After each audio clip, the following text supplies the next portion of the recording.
Hi friends, welcome to my channel. Please కొత్తగా చూసేవాళ్ళు support చేయండి, సబ్స్క్రైబ్ చేసి అలాగే లైక్ చేయండి. సో ముల్లంగి తుంపుకున్న ఆకుని మనం చాలా వరకు పడేస్తూ ఉంటాం. సో పడేయకుండా ఇలా చారు అనేది మనం పెట్టుకుందాం. సో చారుకు కావాల్సిన పోపు దినుసులు, ఉల్లిపాయలు, అలాగే పచ్చిమిర్చి, కొంచెం కరివేపాకు, ఇవన్నీ కొంచెం త్వరగా వేగిన తర్వాత దీంట్లోకి కొంచెం మనం టమాటా కూడా యాడ్ చేసుకొని మనం టమోటా చారుని పెట్టిన ప్రకారంగా ఎక్కువైతే ఎక్కువ వేసుకోవచ్చు, లేదంటే తక్కువ వేసుకోవచ్చు. సో నేను తక్కువ పెడుతున్నా కాబట్టి ఒక టమాటా అనేది యాడ్ చేశాను.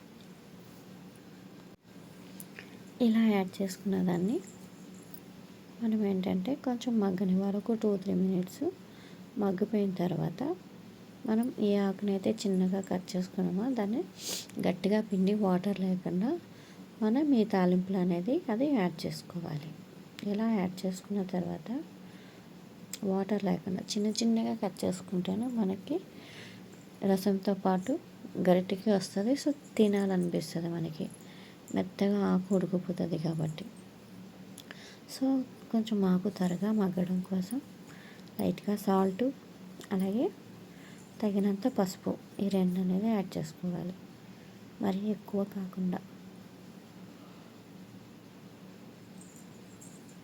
కొంచెం సాల్ట్ వేసాను చూసారా, అలాగే స్పూన్ కొంచెం మనం చారుకి కావాల్సిన పసుపు, ఈ పసుపు అనేది ఒకసారి యాడ్ చేసుకుంటే సరిపోతుంది.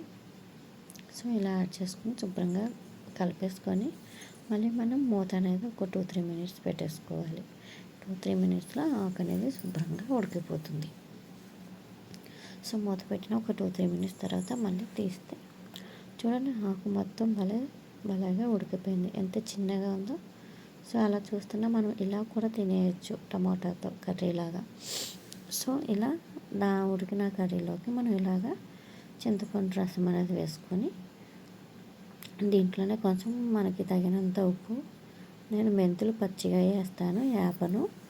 సో తాలింపులో వేయకుండా అలా వేస్తాను. తర్వాత కారం వేయను, కారం బదులు మిరియాలు యాడ్ చేస్తా. ఇంతే, రుచికరమైన చారు రెడీ అయిపోయింది. మరిగిన తర్వాత వేడి వేడి అన్నంలో వేసుకొని తినడమే.